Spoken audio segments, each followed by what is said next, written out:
Ninguém tem responsabilidade sobre ninguém, mas todos nós temos responsabilidade sobre o todo.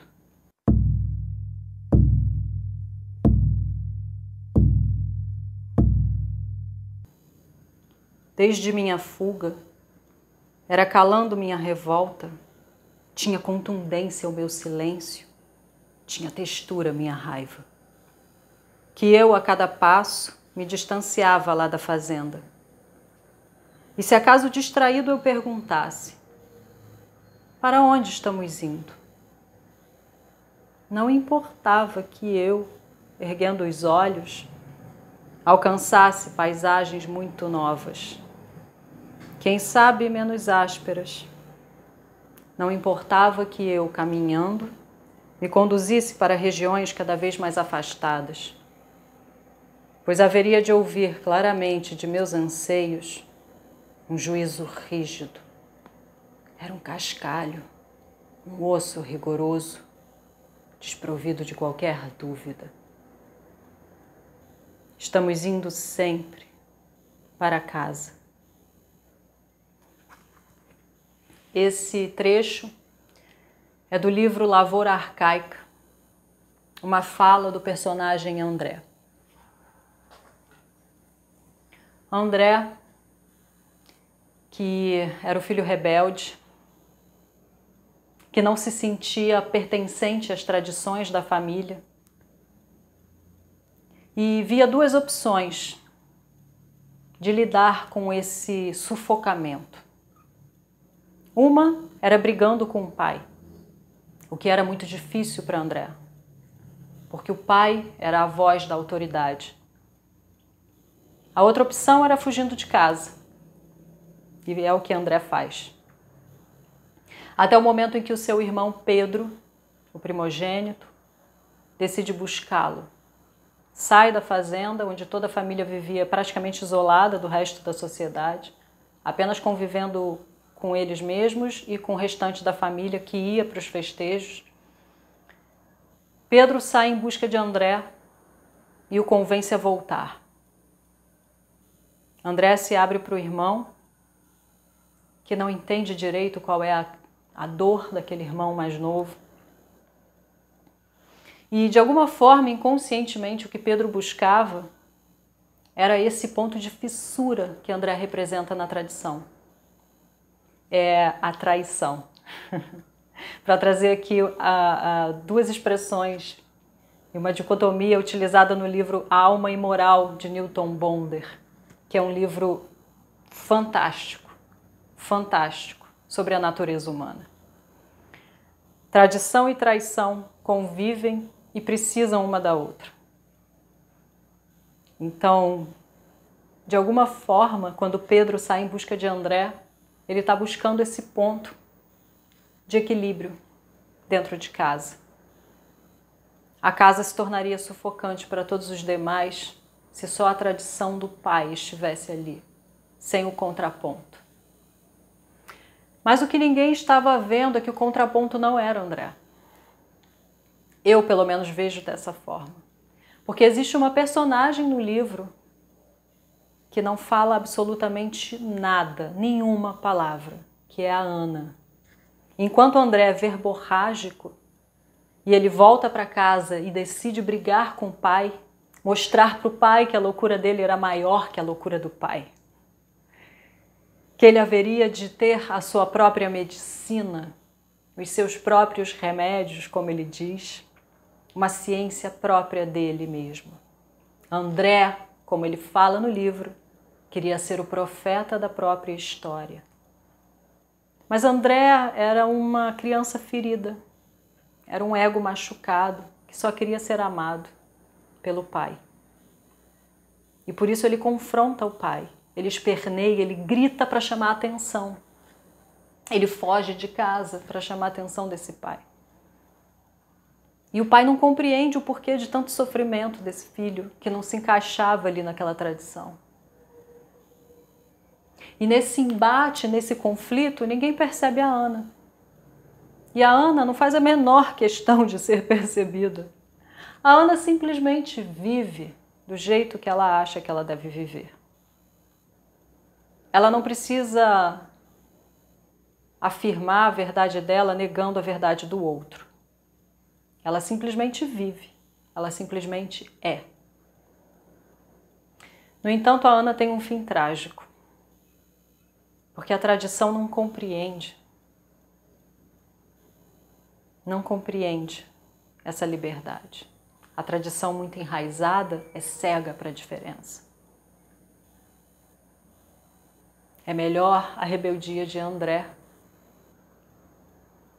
que não chega a negar essa tradição, né, que não chega a implementar uma nova tradição, digamos assim, do que a tradição do pai, do que o autoritarismo desse pai, que está ali representando uma figura de autoridade autoritária. Tão cega nela mesma, que é capaz de destruir a própria filha. E o André se dá conta dessa verdade. A verdade que é o trabalho de todo ser humano. De que só existe uma única possibilidade, uma única missão para cada um de nós nessa vida. Tornar-se quem se é. Voltar-se para casa, para o eu. Empreender o trabalho de se conhecer. Não importa para onde a gente vai, nós estamos sempre indo para casa. Estamos sempre indo para nós mesmos, queira a gente ou não. Tenhamos coragem de fazer esse trabalho ou não.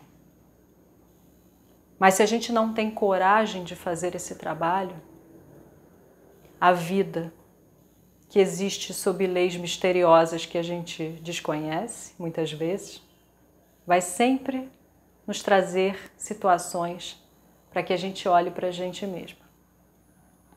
Percebe só aquelas situações na sua vida que sempre se repetem.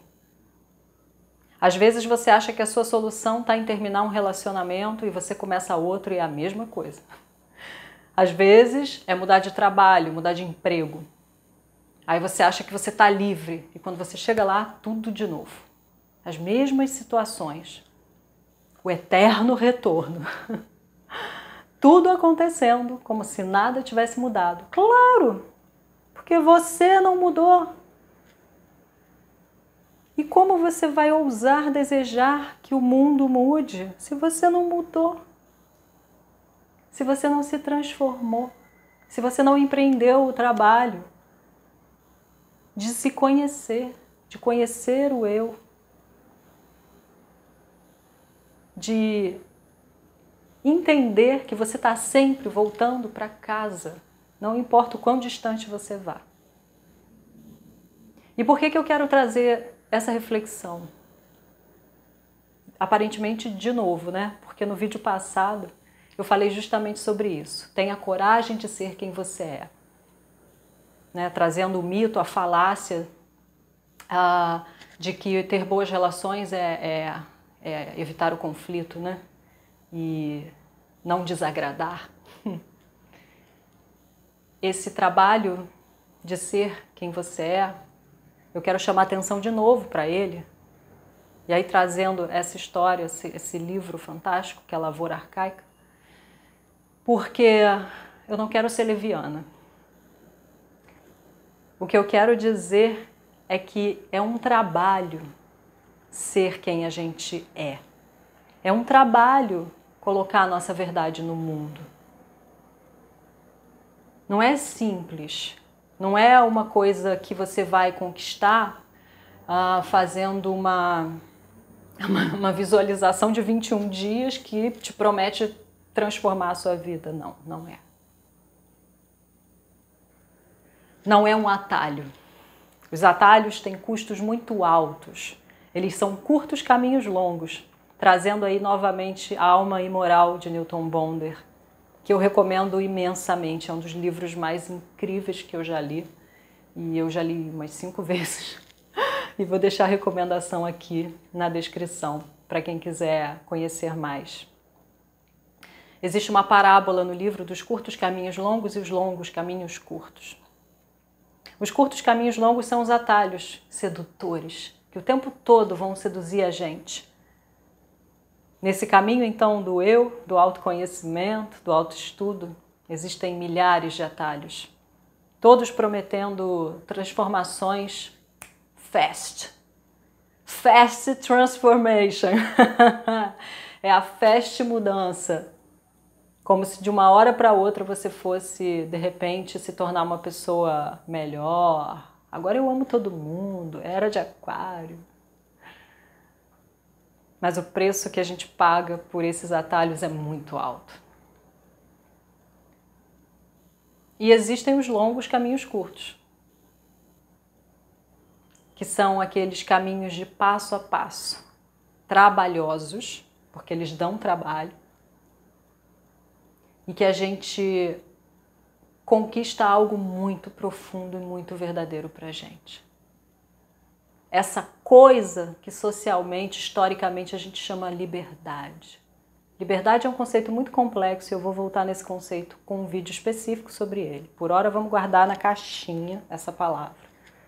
Mas a sensação de liberdade, aquele... Respira fundo.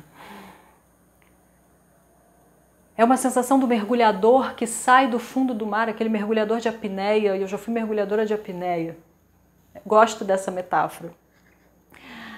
A gente mergulha fundo e quando volta e sai do mar, é uma sensação de renascimento, de liberdade completa, de plenitude, de inteireza. Essa inteireza ela só vem para quem se conhece, para quem empreende esse caminho de deixar as máscaras de lado. Então eu quis voltar nesse assunto para não deixar em aberto no vídeo passado que falar a nossa verdade, expressar a nossa verdade é simplesmente fazer o que você quer fazer. Ah, agora eu vou sair fazendo o que eu quiser, eu vou brigar com todo mundo, não tô nem aí, a vida que se exploda, eu vou comer tudo que eu quiser comer, eu vou pegar quem eu quiser pegar, eu vou brigar com quem eu quiser brigar. Não, não é sobre isso. Isso não é conhecimento de si. Isso é o contrário. Isso é desconhecer a sua potência, a potência do teu eu. Isso é ser escravo do seu próprio ego. E o trabalho de autoestudo, o trabalho de se conhecer, é um trabalho para você se tornar senhora e senhor de si mesmo. Não mais do seu ego, não mais de ninguém, nem de nada. E por que eu vou falar tanto sobre isso? E por que esse é um dos pilares da medicina das palavras? Se autoconhecer, se autoestudar, mergulhar no teu silêncio. Porque esse é o único caminho possível para a autonomia de cada ser humano. Não vai ser um guru da nova era que vai te trazer essa autonomia. Não vai ser a posição que você ocupa no teu trabalho. Não vai ser um cargo. Não vai ser você subir degraus na empresa, na instituição, seja lá onde você trabalha. Não vai ser a tua mãe ou o teu pai que vão te dar essa liberdade. Não vai ser o presidente. Não vai ser o prefeito. Não vai ser o vereador. Não vai ser o escritor. Não vai ser ninguém. Nem seu terapeuta, nem ninguém. Só você mesmo pode construir a sua própria autonomia. E é só pessoas autônomas e plenas e que se conhecem é que são capazes de profundas transformações sociais. Não porque o ego delas quer mudar o mundo. Ai, agora eu vou mudar o mundo, eu me descobri, agora eu vou mudar tudo, eu quero que todo mundo seja que nem eu. Não é sobre isso também. Eu estou falando sobre despir-se das máscaras. O trabalho é mais profundo. Porque sair por aí fazendo o que você quer, ignorando a liberdade do outro, Esse é um conceito importante, é uma reflexão importante do conceito de liberdade, de que a nossa liberdade termina onde a do outro começa. Sair fazendo o que você quiser, choramingando, gritando, esperneando, e é como se fosse uma criança que não conseguiu o brinquedo que ela queria. Isso está muito longe de ser autonomia. Está tão longe que se quer passar perto. Se conhecer é a única coisa que a gente tem que fazer. Porque é só assim que a gente se coloca mais inteiro no mundo e pode transformar a sociedade, se relacionar melhor com as pessoas. Esse que é o primeiro pilar, que é a primeira arte de viver da medicina das palavras, o silêncio, o mergulho em si, é a base de tudo que vem depois. Se você quer mudar suas relações, quer ter relações melhores, quer se comunicar melhor, se expressar melhor, quer ouvir, quer de fato ter um diálogo e não 2 monólogos, você precisa fazer esse trabalho. Se você não quiser, tudo bem, desliga até esse vídeo, vai fazer outra coisa. Mas se você quiser, eu te digo que é um trabalho, que é um caminho para você trilhar passo a passo. E esse caminho, ele é difícil, mas também não é. Ele só é difícil se você resistir. Mas ele é um trabalho que exige um certo desprendimento, porque o que ele vai fazer por você? Ele vai te trazer verdades sobre você que você jamais pensou. Ele vai fazer você olhar para dentro de você, olhar dentro de você tudo que você condena fora. Porque a gente é violento na maior parte do nosso dia. Muitos de nós ficam estudando, pensando, lendo sobre o pensamento positivo e passam o dia inteiro tendo raiva e julgando o outro. E reclamando. Sentados no sofá reclamando. Esperando, né, que o mundo vai se transformar. Ninguém tem responsabilidade sobre ninguém. Mas todos nós temos responsabilidade sobre o todo. E é por isso que eu gosto de afirmar que o autoconhecimento é um grande trabalho social. Estudar a si mesmo, conhecer a si mesmo. É o trabalho mais importante que você pode fazer. O trabalho mais fundamental que você pode oferecer para você e para a sociedade. E para todos que estão ao seu redor.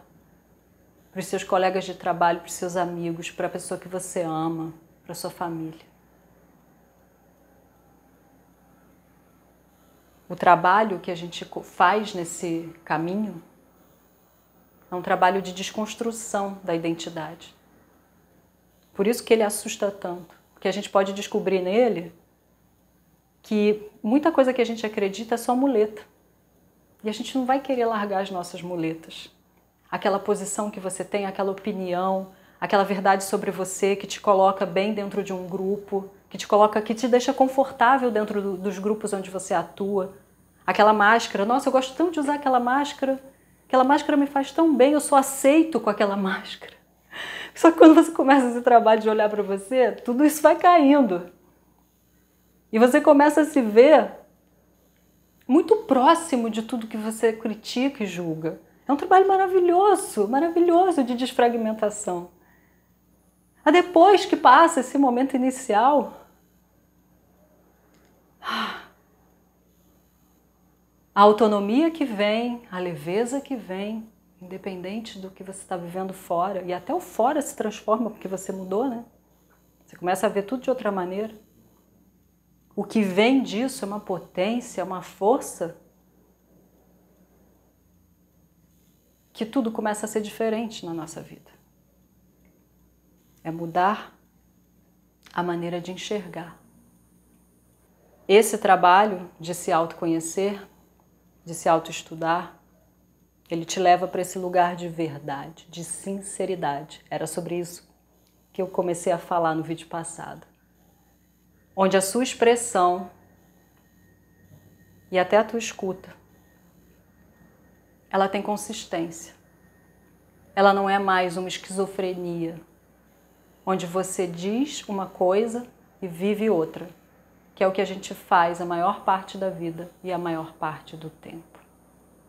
A gente lê filosofias, a gente entende, a gente acredita em certas ideias, ideologias, mas viver mesmo aquilo é outra história. E só é possível, só se começa num trabalho de olhar para dentro. O único trabalho que nos é dado fazer como seres humanos.